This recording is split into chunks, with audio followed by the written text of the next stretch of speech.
Hey everyone, and welcome to another episode of Connecting the Lines. Companies continually talk about how they strive to create great and memorable customer experiences, and that they really want to wow their customers. But what exactly does this mean? How important is being wowed to customers? And what role does traditional customer service play in this concept, particularly when dealing with technical products and technical audiences? Now, joining me today to discuss these topics are two people who have a ton of real-world experience in these areas. Miranda Tomac, Manager of Customer Experience here at PLP, more than a decade in customer service roles, including overseeing inside sales, quoting, order processing, and customer inquiries. A degree in education from Ohio University and MBA from Cleveland State, right? Is that correct? Yes. Okay. Mm-hmm. And Nimra Khan-Ewanko, order entry supervisor. Career includes roles in international export, expediting, competitive quoting, order entry, and traditional customer service. Business degree from Penn State University, go Nittany Lions, and pursuing MBA also from Penn State.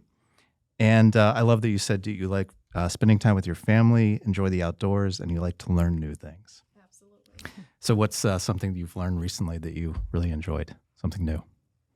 At PLP, I've been learning a lot more about our products, especially Substation. It's one of our newer markets, and just delving into that, learning more of that, the quoting, and just the industry itself. Okay, great.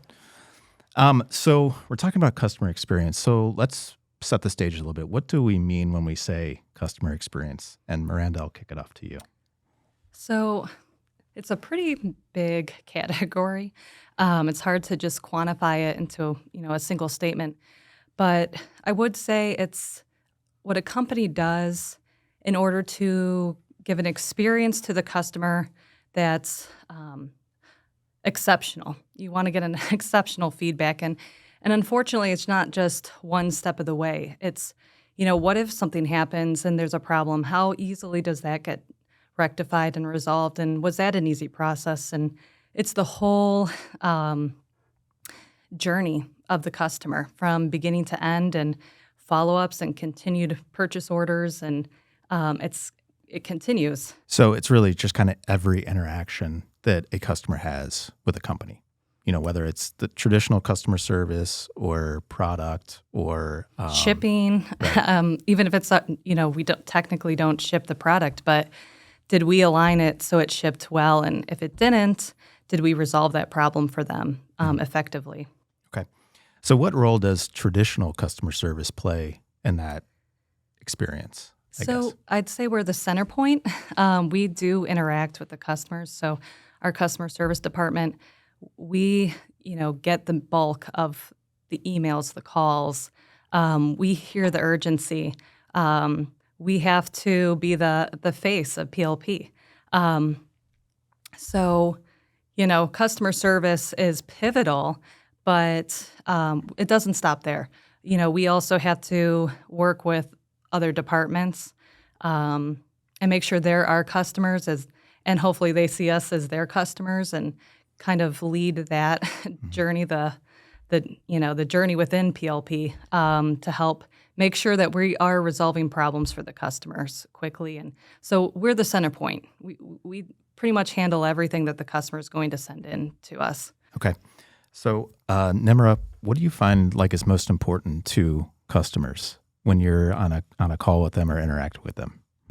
I think it's the connection, the communication, making sure they're being heard exactly what they're asking for. We're receiving the same message, and then, making sure we're the liaison with our internal customers as well. So whether internal or external, I think communication is the biggest. All around, you have clear, precise communication. No matter what it is, you can overcome it. So what do we do personally, as an organization to ensure that? We make sure we do continuous follow-ups, continuous check-ins, and we stay on top of it. If something isn't going to happen perfectly, we make sure we communicate that too, the good, the bad, and the ugly. Mm-hmm. And that's what I think our customers appreciate about us. Doesn't matter the news, but we're there talking to them. Mm-hmm. So I think one of the other things that I read about too is that customers want you to make it easy for them. So what ways do we make it easier? What ways can customers make it easy? Or what ways can companies make it easy for customers? So Nimra and I actually worked on a project together where, it was during the time where demand outweighed supply across, the industry. And there were a lot of orders, and our customers, our distributors, didn't have the best grasp on when orders were coming based on our new lead times, and they needed our help to really organize things for them. And Nimra and I became a small task force. And, when customers would come in, we would look at their long list of probably thousands of order lines and really try to always spend time working on that project for them because we knew just how vital it was for them to be successful. So we wanted to give them the information that would help them. And, so it's setting up meetings and having those face-to-face conversations, getting reports back to them quickly, setting goals, and then what are those obstacles to get to those goals with them. And we did a really good job, and we were able to get a lot of automatic reports to them too, which really helped for the long run. Once we kind of figured out the problems and organized the information, we were able to set new reports that would automatically send to them, give them information that they were looking for, and I think it was very successful. So again, communication and looking for ways to help us and to help them, and simple solutions, trying to make things less complicated, really went a long way. So if you were to say the overarching theme of like our approach or what a good customer service or customer experience group should strive for, what is that goal? Big picture. Yeah, so we always said, we want people to find doing business with PLP easy. And so, I guess one of the biggest things that we have, we do have policies in place, and we have to be educated in customer service, and hopefully across the board too, department-wise. We have to be educated in our processes so we can help the customers quickly. And then we have to also know when do those processes and those policies maybe not make sense for this situation. So we're able to kind of make some good decisions and use critical thinking, discuss with other people maybe internally, and try to give them, a result that isn't the normal way we normally, we would do things. Yeah, be flexible and adaptable. And I hate when I call into a bank and I get someone who can only talk to a script that is not PLP. We do work in some gray areas, but I think it's to the benefit. So we're going to talk about some examples of companies that do it really well. And so I looked up some lists, and like this list that had hundreds and hundreds of organizations, there was only one bank on there. Oh gosh, yeah. Not surprising. So we sell very technical products to a very technical audience. How do you think that differs, or from your experience, how does that differ from other, service that may be more, non-technical? Are you saying from our customer service standpoint? Yeah. Okay, so like, is there different expectations from a technical audience compared to, we're not just selling tennis shoes or something?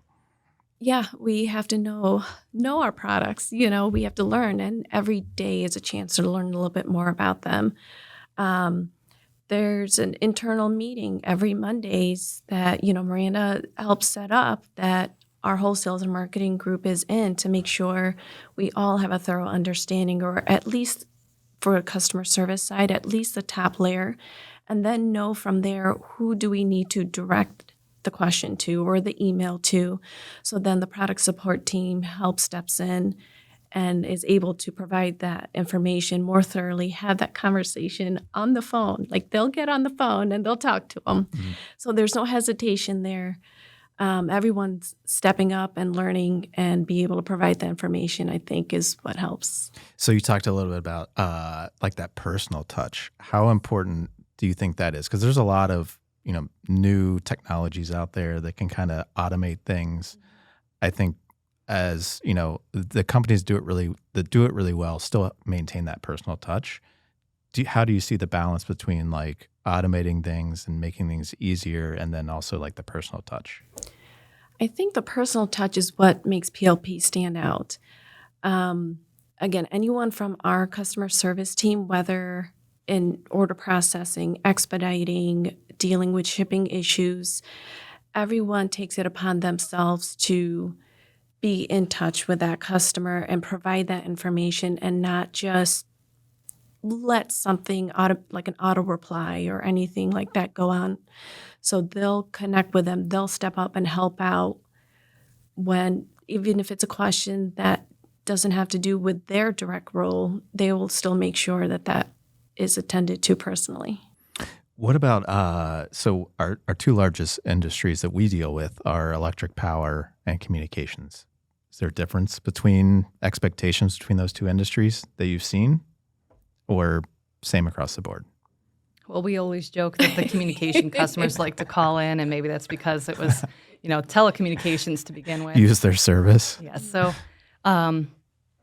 it's two different industries for sure, and and especially in customer service, we have different people, quoting the energy markets and the communication markets, but we've realized that you really do have to have an understanding of both in order to give good customer service and a good experience. So, someone's out, we can backfill because it is different. The way we quote things, the way we use our representatives, it is different across the board, and there probably are different expectations. And for the energy markets, PLP has prided ourselves for a long time. We've talked about it before, but with storm policy and making sure we get the power back on for our customers, and I think that's always been an area where we know what the goal is. And as a company, we're all there supporting the same agenda for the customer.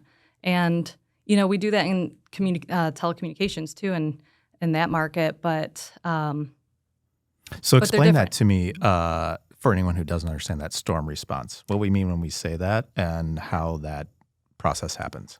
Yeah, so if a hurricane or tornado or anything that would happen to take out the power, PLP would be available 24 hours, 7 days a week to ensure that we're there to check our inventory, get the orders in, prioritize the orders to be ahead of anything else, and those are going to be the first things that ship out. And even if we don't have the product available in stock, and which a lot of times we try to do because we anticipate a hurricane, we know what products are going into those regions. So we'll amplify that stock level. So that way, when we get the call, we have it already.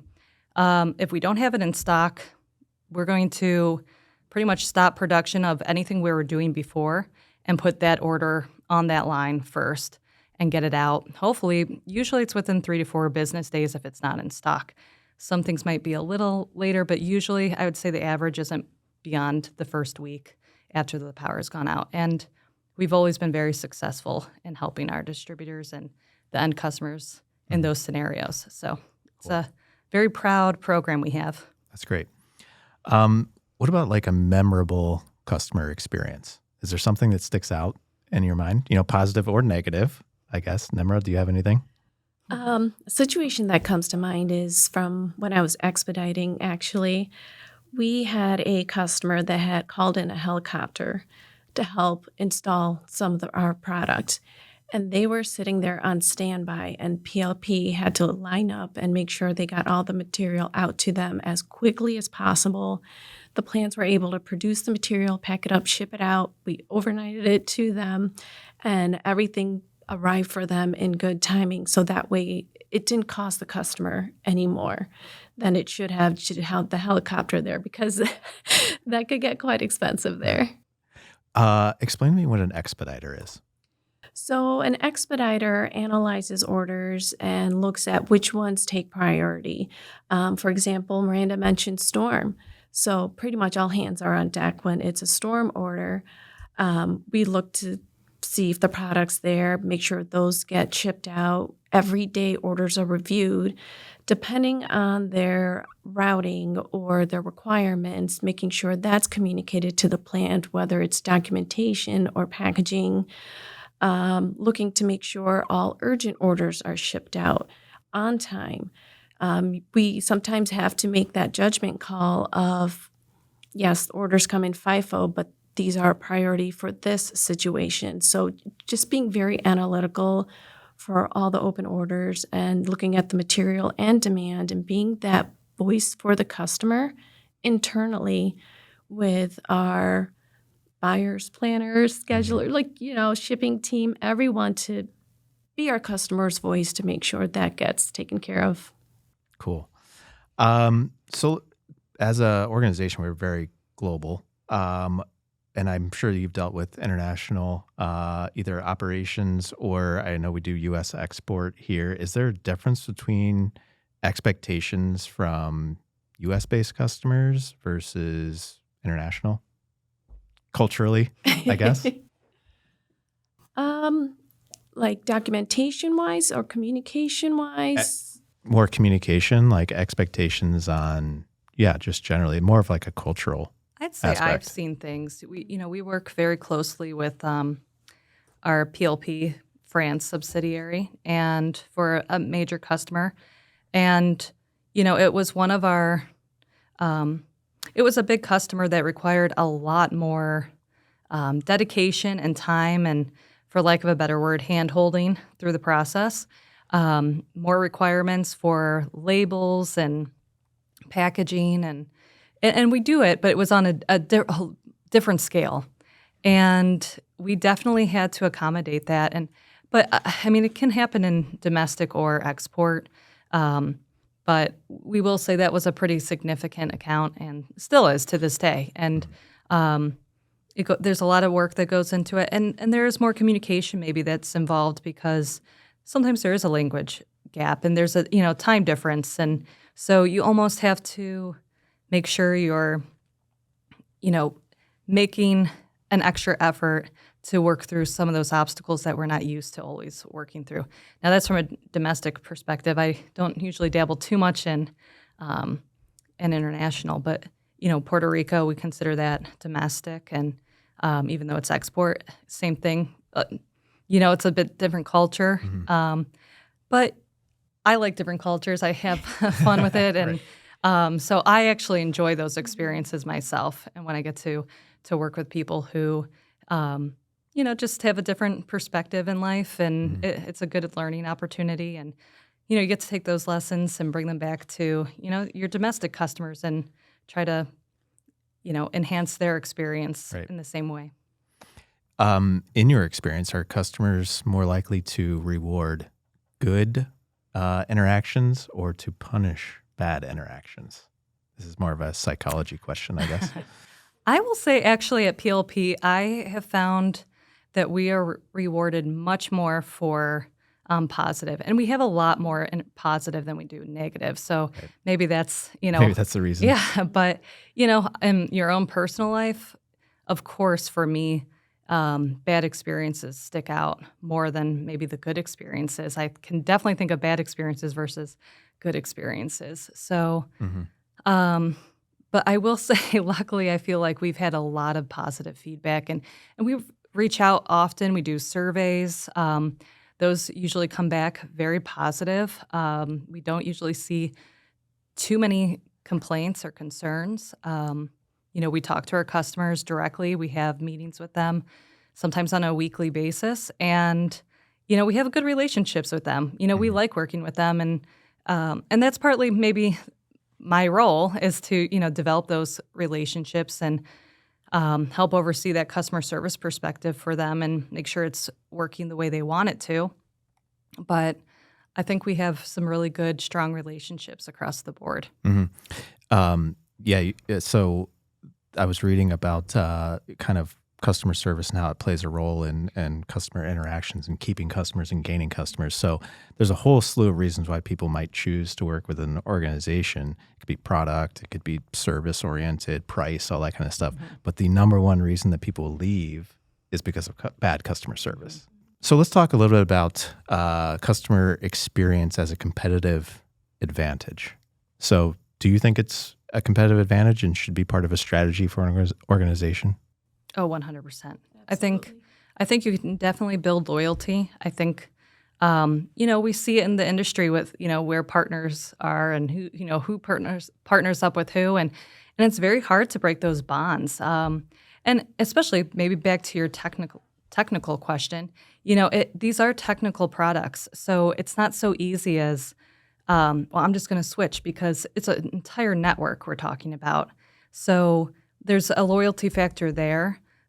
But I do think, educating and making people knowledgeable about your products and your services and benefits, it goes a long way. And I think,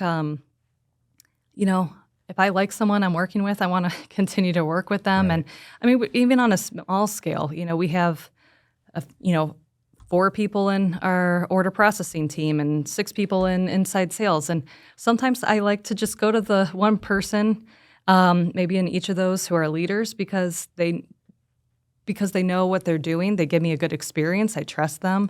I'm loyal to them after a while, and it does make a difference. So, Yeah, I think there's this whole idea too of customer experience, like good customer experience being part of a brand. There's companies that actually do that. I mean, you think of like Disney, right? It's very much about the experience. I think that's a lot on hotels, like anyone that's service oriented, Ritz-Carlton, airlines, because they're essentially offering the same product. The only way they're competing or differentiating is on the service side and like how well they take care of you. So that kind of leads me into my next area, which is we're going to have a little a test here to see what companies do you think do it well. So do customer experience well, or we'll do both. There's customer experience, which is the overarching large interaction, and there's just customer service. So on the customer experience side, this is from Forbes magazine. So they had a list of the number one, or basically it was like the top 100 companies that do customer experience well. So do you have any ideas on what that might be? I'm embarrassed to say this first one. Chick-fil-A. That's 2. Oh, okay. Yeah. No, that's number 2. Any other ideas? Nimra? Who does customer experience? So like the overall just product, customer service, everything. I would say Amazon's got to be on there. They were somewhere on here. They weren't exactly on the top, but yes, you're right. Yeah, that's a good one. Yeah. The number one, we don't even have them here in Ohio, but Buc-ee's. Have you heard of this? Buc-ee's, like huge. Buc-ee's. Yeah. Yes. They're in like Texas, I Yeah. think. And they're like a huge like cult following. Like they're seriously, it's a convenience store. And they're like massive, but apparently they do customer experience very well. There's like lines of people trying to go. I mean, it's like a gas station, right? How funny. It's crazy. Toyota, Costco, which I would agree with that. I mean, they have a pretty good experience there. People love their hot dogs, right? And then so when it comes to traditional customer service, so this is just the service side, not product. Any ideas? Customer service. I'll give you a hint. So 2 is the same, Chick-fil-A. So they do just customer Take that off service the well. table. Yeah. Well, that's the easy one.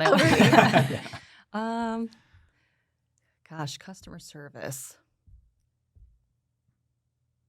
You'd Ask never me guess. pre-COVID, and I might have had a better answer. You'll but- never guess the first one because I wouldn't. But the UPS store. I was going to say FedEx. Okay. Maybe because you're an expediter and you understand all of the shipping and everything. But yeah, I guess I've been to the UPS store, but I wouldn't say they have fantastic customer service. I guess they're good. REI. Okay. Yeah, I would say that's pretty good. Trader Joe's, I'd say they're pretty Yeah, much that one's known. good. They are very good there. Yeah. So anyway, yeah, there's a lot of companies that focus on that. Oh, I did have another list too, which was crazy. So on the customer experience side, there was a whole category just for alcoholic beverages, which I don't really think of that as being like I guess it's an experience drinking it, right? But I don't really interact with the brand. Right. But there was literally more of these than like any other category. It was crazy. And the number 1 was Crown Royal, which was the 41st ranking one on customer experience, which I'm trying to understand what experiences I had with Crown Royal, but probably bad ones. Yeah. So you talked a little bit about brand loyalty. So specifically for both of you, what brands are you loyal to and why? I guess for vehicles, I would say Jeep. Okay. You have a Jeep? I do. Just my husband's whole family, Jeep fanatics, and it kind of got me on board with it. And now, past couple of vehicles of mine have been Jeeps too. I know because they're great in weather. They're easy to maintain. They look great. Yeah. They're No, that's a great, reliable. because it's a huge experience, right? Like owning a Jeep, it's a Jeep thing, right? Is the Yeah. saying. Yeah. Miranda? Well, you know, being a mom of a young child, I've realized that lately I've really liked the Walmart experience, believe it Really? or not. Yeah, I kind of moved from Amazon over to Walmart, and Like traditional store or online or so both? it's kind of that's what makes it great. Where Amazon, it's only online, for Christmas. I'm like, oh, I want to buy these nice headphones for my husband. And, it's kind of down to the 11th hour. And so I saw that, it was online at both Amazon and Walmart. But, Walmart had the store, so I could just go in, pick it up, and out immediately. They have great prices. I feel like they're maybe the only store that can compete with Amazon. So I get great deals. They have grocery store options for same-day delivery. There's just so much to it. So I really have gone back the Walmart way. Now, going in stores, it's not maybe the best, but again, you have what you need if you need to go in there. But they also have the curbside pickup. So Right. that makes it nice So too. you both work in service, customer service, customer experience. But what do you use? Looking at other companies, you're talking about looking at Walmart and stuff like that. What are things that you see other companies doing that that are very bad? I guess that you're like, I can't believe they're doing this and they're not taking care of their customers. Do you ever experience that? I think it's going back to that when you have to make a phone call and get your set things set up. I just moved, so I had to change all my utilities and new address and new accounts. Also the banks. When you can't call in and you get stuck in those phone queues where you're trying to figure out which way and which direction you're supposed to go or talk into, and Right. when I know they're trying to make it better, and you can tell them what you want, and they're like, say something like customer Right. service or customer orders or get my bill. And it's like, sometimes I don't want to sit through that. I just want a person. So that actually bothers me. I like getting a direct person. And then when you do finally get to somebody, I don't know, sometimes I just feel like they're not quite sure how to resolve my problem, or they have to stick to a script, so they're Right. not They don't have allowed that to solve. flexibility Yeah, we they're were not even talking about. allowed to solve my problem. Let me talk to my manager type thing. Right, but then they're not allowed to transfer you to their manager. So I just don't like those experiences. All around, they make it hard. It's right? very hard. And I know that in some ways they're trying to make it easy, but it's just seems like more roadblocks than, it's a waste of my time. And that's how I feel every time I call in and have those issues. Right. Nimra, anything different? So kind of piggyback off what Miranda said is a quick resolution, quick turnaround, responsive, create convenience for the customer, be available. And when companies aren't, that's, again, customer loyalty.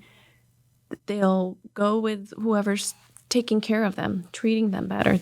It's that feeling you leave for them, that, again, connection, going back to that core word. So you touched on this a little bit earlier, like a couple of years ago, we experienced, supply chain issues, and a lot of that was COVID related and all that kind of stuff. How did that change interactions or expectations for customers, or did it? So I would say, again, the good, bad, or ugly news, having to give that ugly news and letting them know, being transparent with it, that made a big difference. I think they expected long lead times. They expected not a quick turnaround, and that they can't just be moved to the front of the line. So just have that human touch of information to them, a lot of them really appreciated that. And I think that's what helped keeping the relationship with them. And we actually had a couple of them reach out and say thank you for that. That we know it was not the greatest news, but you had to share it with us, and that's why we're going to stick with you. Right. Just be honest. Yeah. I think customers expected us to have a much larger knowledge base on the entire supply chain operation and our manufacturing capabilities. And I will say it did force me to learn a lot more about those parts. You never really had to know it before, probably. Much at a much higher level, much more macro level. And, it was in a way a good thing because I now do have much more of an interest in it because, there are these complexities and, something can just uplift an entire process that we're so used to and we take for granted. It really made me want to understand those processes more. And hopefully that's what customer service is doing more, is learning more about that and how, other departments outside of customer service really does impact what we do and, have a little knowledge base on all of those aspects of the company. So I think it's made us stronger. We definitely took lessons learned from our problems, and we, there were a lot of people that resolved the problems and looked for solutions, and now we understand why we had those solutions in place. We understand why we made some changes, and I think that has helped us with our customer service and the experience we offer to our customers. Mm-hmm. Great. So we talked a little bit about companies that do it well and companies that don't do it well. What are some of the barriers to doing customer service or customer experience well? I think it's culture in a company. I think PLP has, before I even started, people would say PLP offers exceptional customer service. So I think it has to be a cultural thing. I think, there's the story where JFK went to NASA and asked the janitor, what do you do at NASA? And the janitor replied, I am helping put a man on the moon, And I think that's the concept that everyone in a customer experience centered company needs to have. Like, I'm part of the customer experience. Right. I'm here to help.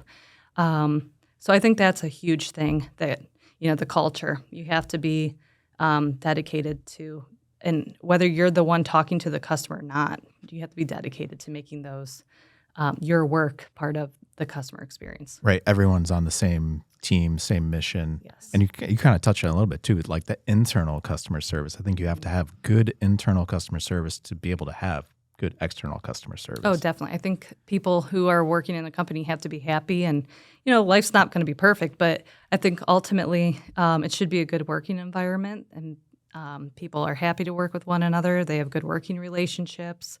They trust their management. So I think it's internal cultural things that need to occur in order to give an excellent customer experience long term. And you can always continuously improve. That's another aspect. You have to have continuous improvement that's so connected to the experience. If you can't adapt, you can't see your flaws, then you're never going to be able to offer exceptional customer service. Nimra, anything different on that? Like, what do you what do you think the barriers are to good customer service? I would have to agree. Absolutely. It's a culture. Like, that's one thing I remember when I first walked into PLP, walking in, you could just feel the warmth. And you just feel like you're at home. So if you feel like you're at home when you're at PLP, you always put your best foot forward also. So that internal great customer experience then reaches the external, has that ripple effect. Mm-hmm. Yeah. So I think the other one that you touched on earlier too is the empowerment, right? I think you have to empower people because I think very large organizations struggle with that because they have so much bureaucracy and they can't, necessarily empower every single employee. But that's how you get quick responses, let people think on their feet and that kind of stuff. Well, and I was just going to add to it, you have to educate. Training is huge. So product training, like Nimra said earlier, we were doing that every Monday. And it started with tech support, training, customer service. Then the next year we're like, well, customer service has processes that tech support might need to know. So then every once in a while we do something. And then now I have other people from our plants and other departments asking if they can join the training. And it goes a long way because once you have knowledge and you can critically think through, what is it that we're building and manufacturing and, what are we doing here? What are our processes and really understand that and start hearing other perspectives. It really shapes how you can, help remove barriers and just create more opportunities. And so education is huge right now in our group and across PLP. I know I'm dabbling in things that I haven't before. And, it's opening my eyes like, oh, maybe we could do this side better because now I understand how this side works. Right. So you're both in, supervisory roles. So when you're hiring for either a customer service rep or someone who's going to be part of that team that's dealing with customers, what are the traits or what are you looking for? I would say personality, because that's a human touch. That's that connection. Anybody can have the education and the background and the experience and knowledge, but that's what makes them stand out more is their personality. And as that flourishes through, when they're talking to a customer or responding to a customer, they will cordially and respectfully, provide them the information or details, whatever they need. Miranda, anything different? No, I definitely a personality. I like to, when I'm interviewing someone, I've always done it very casually. I don't usually have too many. I have some notes or some questions I have based on, their resume. But I do try to have very conversational interviews because I do want to see how they think and how they approach me. And, obviously, education is important, and someone who has experience is great too. And, but for sure, you want someone who's genuine and who shows they want to learn and they enjoy what they're doing. They're proud of what they're doing. So those are usually things I look for, and I think it's served our customer service group pretty well the past several years. We have a great group. We have. When I first started at PLP, customer service was all women, and which was a great team too. Very knowledgeable, probably 5 to 20 years experience within the group. And now we have those veterans still, and we have a lot of new people. We have men in the group. It just became a diversified group, and I think that's helped too. Just getting some diversified perspectives and smart. People who can think through a